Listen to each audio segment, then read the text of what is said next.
Welcome student. आज हम लोग यूपीएससी के प्रारंभिक परीक्षा की तैयारी के लिए क्या रणनीति होनी चाहिए उस पर परिचर्चा करेंगे। जहां तक यूपीएससी के प्रीलिम्स का प्रश्न है, आपको शायद पता ही होगा कि वर्तमान प्रीलिम्स के जो सिलेबस हैं वो 2011 में यूपीएससी ने इंट्रोड्यूस किया है। ओके, दो महत्वपूर्ण परिवर्तन हुए। एक 2011 में प्रीलिम्स के सिलेबस आए और 2013 में मुख्य परीक्षा के सिलेबस के प्रकाशन किए गए। 2011 के पूर्व प्रारंभिक परीक्षा में दो पेपर होते थे, एक तो वैकल्पिक विषय और दूसरे सामान्य अध्ययन से संबंधित पर्टिकुलरली द्वितीय पेपर है। ओके, परंतु 2011 में वैकल्पिक विषयों को समाप्त करके उसके स्थान पर प्रारंभिक परीक्षा में दो पेपर्स की परीक्षा की जाती है। एक पेपर है सामान्य अध्ययन का, जिसको जनरल स्टडीज भी कहते हैं, और दूसरे पेपर जो है वो सीसेट है, civil services aptitude test. Getting well? जहां तक सिविल सर्विसेज एप्टीट्यूड टेस्ट का प्रश्न है, यह क्वालिफाइंग नेचर के हैं। You have to get 33% marks only, और जो सीसेट में आप नंबर स्कोर करेंगे वह आपके मेरिट लिस्ट के निर्माण में उसे नहीं जोड़े जाएंगे। अर्थात प्रीलिम्स की परीक्षा मुख्य रूप से सामान्य अध्ययन के आधार पर प्रकाशित किए जाते हैं। हालांकि यदि आप सीसेट में क्वालिफाई नहीं करते तो ऐसी स्थिति में आपके सामान्य अध्ययन के प्रश्न पत्र के इवेल्युएशन नहीं किए जाएंगे। राइट? अब दोनों बातों की चर्चा हम लोग करें कि पहले सामान्य अध्ययन की चर्चा कैसे की जाए और दूसरी पर्टिकुलरली सीसेट की तैयारी कैसे की जाए। राइट? तो सामान्य रूप से एक विडंबना यह है कि सीसेट जब इंट्रोड्यूस किए गए तो बहुत सारे छात्रों के मन में यह विचार आया। राइट? और उसके लिए रिस्पॉन्सिबल कई पर्टिकुलरली संस्थान भी या पुस्तक को भी माना जा सकता है कि उन्होंने अधिकांश बल मेंटल एबिलिटी, रीजनिंग जैसे टॉपिक्स को दिया। राइट?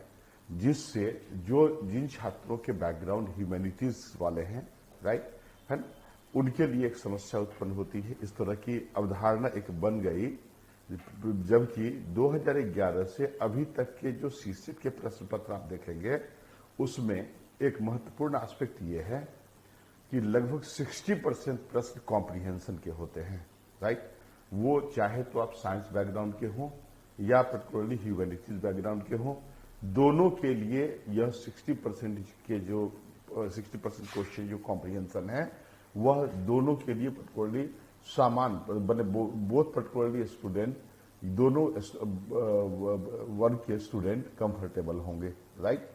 और जहां तक पर्टिकुलरली रिमेनिंग, और आपको ये पता है कि मात्र 33% लाना है, तो यदि आपको गणित नहीं आती, आपको मेंटल एबिलिटी नहीं आती, आपको रीजनिंग पर आधारित प्रश्न नहीं आते, तो ऐसी स्थिति में यदि आप कॉम्प्रिहेंशन के रिगरस प्रैक्टिस कर लें तो ऐसी स्थिति में भी सीसेट की तैयारी की जा सकती है।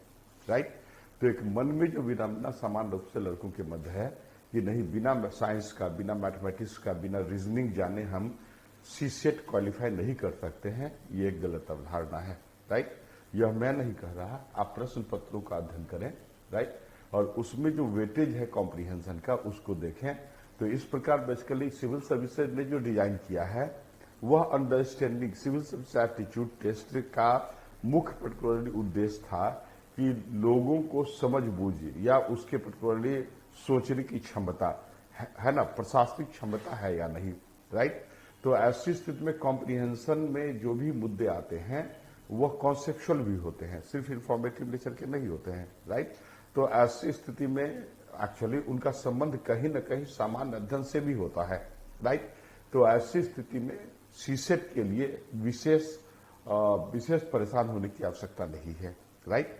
जहां तक प्रीलिम्स के फर्स्ट पेपर सामान्य अध्ययन का प्रश्न है, तो जब भी आप तैयारी करते हैं, राइट, चाहे आप प्रथम बार प्रीलिम्स अपीयर हो रहे हों या फिर पर्टिकुलरली, है ना, जिसके पूर्व भी आप अपीयर हो चुके हों, राइट, सबसे महत्वपूर्ण है किसी भी एग्जाम की तैयारी करने के लिए कि जो परीक्षा की प्रवृत्ति, trend of the examination, right, प्रश्न पूछे जाने की प्रवृत्ति, राइट, या प्रश्नों के वेटेज, बिकॉज आप जानते हैं कि सामान्य अध्ययन कई विषयों का समूहन है, जिसमें इतिहास भी शामिल है, भूगोल भी शामिल है, पर्यावरणीय मुद्दे भी शामिल हैं, आर्थिक एस्पेक्ट भी, इंडियन इकोनॉमी के पार्ट भी हैं, राइट, पॉलिटी एंड कॉन्स्टिट्यूशन के भी पार्ट उसमें शामिल हैं, जनरल साइंस भी शामिल है, to be noted, general science, not science tech, right, general science उसमें शामिल है, जिससे बेसिक क्वेश्चन जो फिजिक्स, केमिस्ट्री, है ना, या बायो के होंगे, एनिमल हस्बेंड्री से संबंधित प्रश्न होंगे, एग्रीकल्चर से संबंधित प्रश्न होंगे, राइट, और मेंटल एबिलिटी से संबंधित कुछ प्रश्न लगभग 10 से 12 क्वेश्चन होंगे। और इसके अलावा कभी कभी, हालांकि कभी कभी आप कम संख्या में ही मेंटल एबिलिटी देख सकते हैं, और इसके अलावा करेंट अफेयर्स के टॉपिक्स होंगे, राइट। तो कैसे तैयारी की जाए, यह पर्टिकुलरली एक महत्वपूर्ण मुद्दा है, क्योंकि सामान्य रूप से जो प्रवृत्ति रही है 2011 के पश्चात, सामान्य वर्ग के स्टूडेंट यदि 52% प्रीलिम्स में बनाते हैं, मतलब out of 100 question 52 question, 51 question यदि आप बनाते हैं, तो you are in the safe position, getting well ना।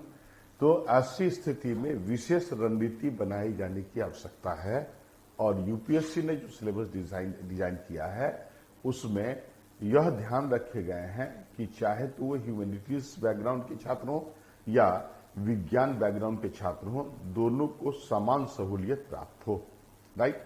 जैसे उदाहरण के लिए आप देखें कि समय समय पर सामान्य जो प्रवृत्ति रही है कि कैसे 52% should be your target out of 100 question, right, यही टारगेट होने चाहिए। तो कैसे इस टारगेट को अचीव करें, तो एक तो है कि चूंकि पर्टिकुलरली टॉपिक्स या सिलेबस है, तो सामान्य रूप से आपको संपूर्ण सिलेबस के अध्ययन करने चाहिए, लेकिन यदि परीक्षा निकट है तो ऐसी स्थिति में विशेष रणनीति ही लाभदायक होता है, राइट। तो ऐसी स्थिति में आप उन टॉपिक्स पर, उन विषयों पर, राइट, बल दें जिससे अधिक प्रश्न पूछे जाते हैं और जिसमें आप अधिक कंफर्टेबल भी हैं। जैसे यदि साइंस बैकग्राउंड की छात्र हैं तो साइंस वाले टॉपिक्स, मेंटल एबिलिटी वाले टॉपिक्स, करेंट अफेयर्स वाले टॉपिक्स को लेकर यदि आप बढ़ते हैं तो भी पर्टिकुलरली आप कंफर्टेबल स्थिति में होते हैं, राइट। इसके अलावा कुछ टॉपिक चूंकि करेंट अफेयर्स के साथ, करेंट अफेयर्स सिंपली नहीं, आपको बतला दें, और दूसरी ओर जो ह्यूमैनिटीज के छात्र हैं तो वो पर्टिकुलरली ह्यूमैनिटीज टॉपिक्स को 100% कंट्रोल करें, राइट। और बेसिकली जो साइंस वाले पोर्शन है उस पर कम बल भी दिया जा सकता है, क्योंकि आप समझे इस बात को कि आपको 52% मार्क्स अचीव करने हैं, ओके। कभी कभी छात्र क्या करते हैं कि इनको विज्ञान की समझ नहीं है, राइट, या भौतिक विज्ञान की समझ नहीं है, रसायन विज्ञान की समझ नहीं है, वो अननेसेसरी एग्जामिनेशन के समय काफी समय उस पर व्यतीत कर देते हैं, जिसकी उपयोगिता मैं नहीं समझता कि काफी अधिक है, राइट। क्योंकि पर्टिकुलरली किसी तरह आपको प्रीलिम्स क्रैक करना है, prelims is just screening test, right. आपको पता है कि प्रीलिम्स के जो मार्क्स होंगे वह पर्टिकुलरली आपके फाइनल मेरिट लिस्ट में इसको नहीं जोड़े जाते, राइट। एक्चुअली प्रीलिम्स परीक्षा को यूपीएससी ने कोठारी कमेटी की अनुशंसा के आधार पर इंट्रोड्यूस किया था। इसके पूर्व मुख्य परीक्षाएं आयोजित की जाती थी, राइट, लेकिन इतने अधिक छात्रों के मुख्य परीक्षा के प्रश्न पत्रों के इवेल्युएशन, उत्तर पुस्तिका के इवेल्युएशन करना एक कठिन कार्य था, राइट। तो इसलिए यूपीएससी ने यह माना कि एक मिनिमम स्क्रीनिंग टेस्ट होना चाहिए, राइट, मिनिमम स्क्रीनिंग टेस्ट होने चाहिए, और उसमें सफल छात्रों को ही मुख्य परीक्षा में बैठने की अनुमति दी जाए, और इसी उद्देश्य से प्रारंभिक परीक्षा इंट्रोड्यूस किया गया, राइट। अब देखिए, मिनिमम नॉलेज, मिनिमम आइडिया की बात प्रीलिम्स में है, टू बी नोटेड, राइट। इसलिए आपको अधिक भयभीत होने की आवश्यकता नहीं है, राइट। अधिकांश प्रश्न जो प्रीलिम्स में आते हैं वह बेसिकली देखिए, there should be combination of conventional topics as well as particularly current affairs. कुछ लड़के समझते हैं कि मात्र करेंट अफेयर्स से ही क्वेश्चन आते हैं, राइट। तो करेंट अफेयर्स तभी आपके मजबूत हो सकते हैं, तभी आप स्ट्रांग उस टॉपिक्स पर हो सकते हैं जब आपको उस विषय का बैकग्राउंड ठीक से पता हो। जैसे सपोज करें कि यदि पॉलिटी एंड कॉन्स्टिट्यूशन के टॉपिक्स हैं, राइट, तो पॉलिटी एंड कॉन्स्टिट्यूशन आप तैयार करते हैं तो एक वर्ष में जितने भी पर्टिकुलरली पॉलिटी एंड कॉन्स्टिट्यूशन से या पार्लियामेंट से ने जो अधिनियम बनाया या सुप्रीम कोर्ट के जो वर्डिक्ट हैं, राइट, और फिर कुछ हाई कोर्ट के महत्वपूर्ण लैंडमार्क जजमेंट हैं, राइट, इसको यदि आप उसमें जोड़े या बेसिकली है ना राजनीतिक परिदृश्य जो है ना, जो चुनाव हुए हैं, आम चुनाव हुए हैं, राज्यों में जो चुनाव हुए हैं, राइट, उससे संबंधित डेटा, राजनीतिक दलों से संबंधित डेटा, है ना, राइट, इत्यादि के समाकलन यदि आप करेंगे तो इससे एक तो जो कन्वेंशनल टॉपिक्स जो पॉलिटी एंड कॉन्स्टिट्यूशन का है वो भी कवर होगा और इसके अलावा करेंट टॉपिक्स भी कवर होगा।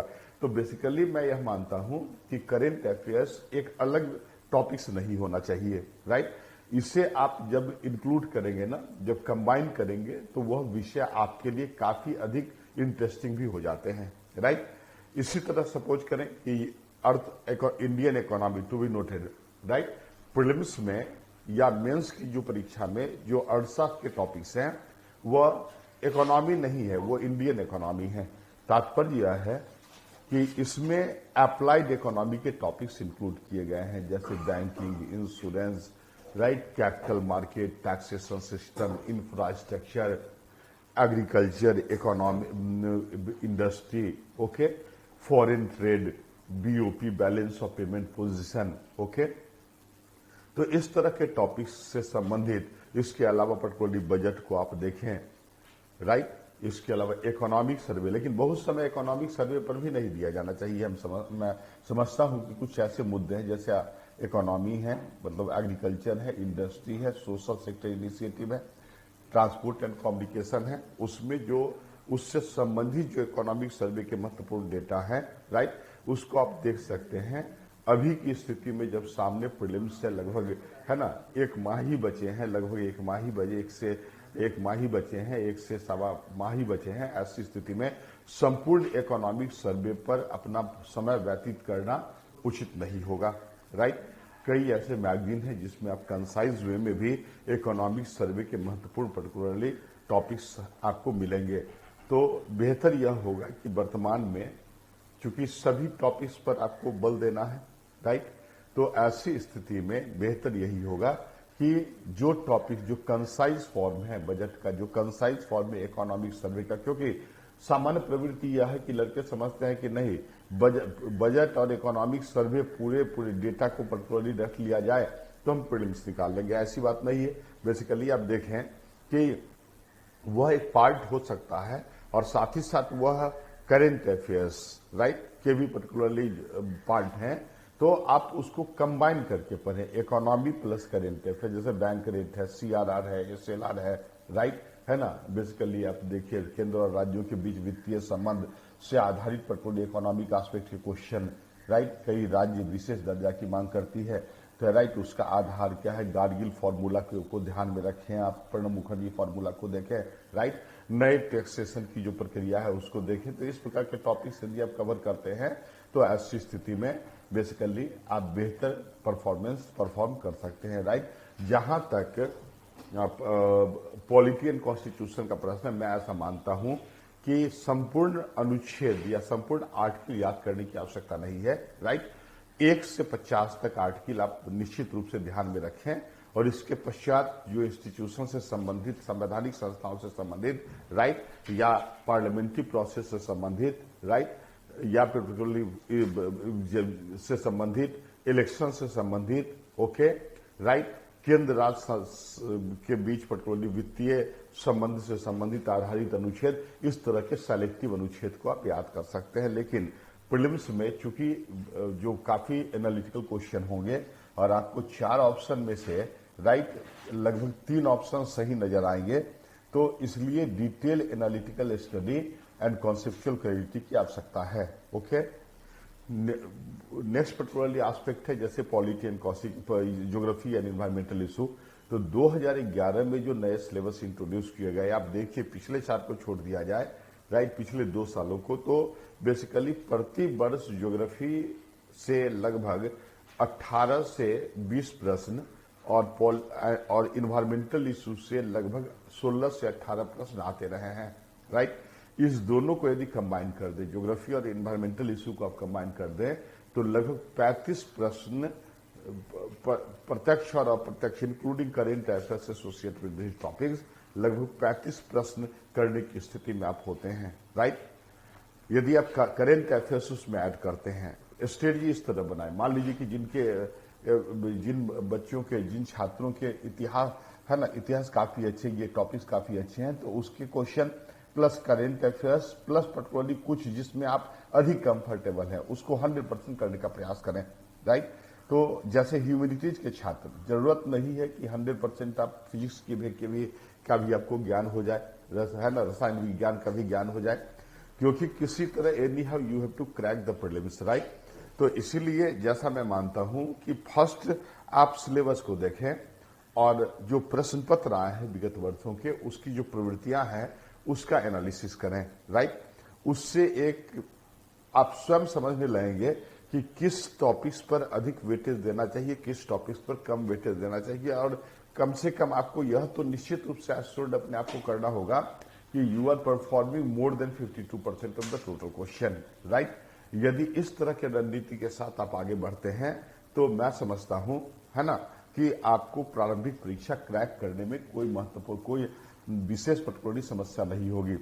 बिना रणनीति के यदि आप 5 बार भी प्रीलिम्स देते हैं तो हो सकता है कि आप क्रैक नहीं कर पाए, परंतु कई पर्टिकुलरली जो टॉपर्स हैं उनसे आप सुनते होंगे कि नहीं, 1 से 2 माह प्रारंभिक परीक्षा के लिए पर्याप्त है। यह वास्तविक स्थिति भी है, क्योंकि आपको सेलेक्टिव होना चाहिए, राइट। जैसा मैं समझता हूं कि यदि टॉपिक्स आपने सेलेक्ट किया है और उस टॉपिक से क्वेश्चन आ रहे हैं, तो एकाएक पर्टिकुलरली ऐसा नहीं होगा कि 100 क्वेश्चन में से 60 क्वेश्चन फिजिक्स और केमिस्ट्री से आने लगेंगे, राइट। जो प्रवृत्ति है, क्योंकि ऑलरेडी पर्टिकुलरली जो डिजाइन यूपीएससी ने किया है सिलेबस को, वो दोनों को ध्यान में रखकर, है ना, चाहे वो ह्यूमैनिटीज के छात्र हों या विज्ञान के छात्र हों, दोनों को ध्यान में रखकर किया है, राइट। ऐसी स्थिति में पर्टिकुलरली दोनों संवर्ग के छात्र यदि विशेष रणनीति तैयार करें तो आसानी से वो प्रीलिम्स क्लियर कर सकते हैं। तो आप समन, और जहां तक इतिहास का प्रश्न है, तो देखिए अधिकांश प्रश्न जो हैं वह आधुनिक इतिहास और फ्रीडम स्ट्रगल से आते हैं, ओके।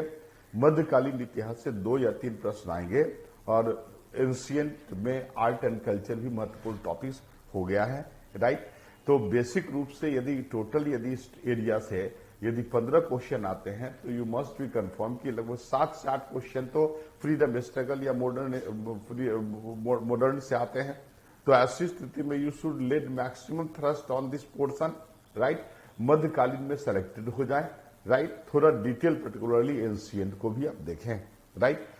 साथ ही साथ जहां तक पर्यावरणीय मुद्दे हैं, ये पर्टिकुलरली हॉट टॉपिक्स के रूप में डेवलप किया है 2011 से, क्योंकि 2011 के पूर्व इन्वायरमेंटल इशू सिलेबस में स्पेसिफाइड नहीं था, परंतु बाद में 2011 में इसको स्पेसिफाई कर दिया गया। और उसके बाद चूंकि आप जानते हैं कि जो भी पर्टिकुलरली आप प्रशासक यदि बनते हैं तो सामाजिक, राष्ट्रीय, अंतर्राष्ट्रीय मुद्दों को ध्यान में रखकर ही आप प्रशासनिक नीतियों के क्रियान्वयन कर सकते हैं। और वर्तमान में संपूर्ण विश्व वैश्विक तापमान जैसी समस्या या पर्यावरणीय असंतुलन की समस्या से जूझ रहा है, राइट। यही कारण है कि यूपीएससी में इन्वायरमेंटल इश्यू को वरीयता दिए गए हैं, गेटिंग वेल, राइट। इसके अलावा कुछ मैप वर्क भी आप करें। तो जो प्रीलिम्स में जो क्वेश्चन आते हैं, जो मैप वर्क है, एक तो फिजिकल एस्पेक्ट से आएंगे, राइट। इसके अलावा इकोनॉमिक एस्पेक्ट, जैसे इंपॉर्टेंट मिनरल रिसोर्सेज, उसके एलोकेशन, ड्रेनेज पैटर्न पर मैपिंग आप बनाएं, राइट। इसके अलावा multipurpose project is also important topics, बहुउद्देशीय योजना, है ना। उसके बाद रामसर साइट, जिसको वेटलैंड एरिया कहते हैं, राइट, उसको आइडेंटिफाई करें। नेशनल पार्क पर विशेष रूप से। दूसरी बात, बेसिकली 1 या 2 question map based climatic condition से भी आ सकते हैं, राइट। टेम्परेचर, प्रेशर से संबंधित ग्राफ पर एक प्रैक्टिस करें, राइट। क्योंकि पर्टिकुलरली यदि भारत का ही मानचित्र है या अमेरिका का ही मानचित्र है और उस पर यदि आप, है ना, आइसोथर्मल लाइन और आइसो बार पर्टिकुलरली ड्रॉ करते हैं तो एक जनरल प्रवृत्ति का विकास होता है। आप उसको अंडरस्टैंडिंग के रूप में यदि सपोज करें कि दो आइसो बार एक दूसरे के क्लोज हैं तो यह हाई प्रेशर को इंडिकेट करता है। यदि दो आइसोबार इज वाइडली स्पेस्ड तो ये लो प्रेशर को इंडिकेट करता है। यदि सपोज करें कि इंडिया के मानचित्र दे दिए जाए और उस पर यह इंडिकेट किया जाए कि isobar are closely located to each other तो it indicate particularly that it is high pressure ना, और हाई प्रेशर भारतीय भूभाग में विंटर सीजन में ही बनेगा। तो इस तरह पर्टिकुलरली आप कॉन्सेप्ट डेवलप कर सकते हैं। गेटिंग वेल ना? तो एक्चुअली बहुत समस्या या बहुत भयभीत होने की बात नहीं है। Be confident, right, follow the proper strategy. It is advised right now to go through the previous year's exam, prelims question paper, right? And it will enable you to get success in prelims exam to crack prelims. Best of luck. Okay.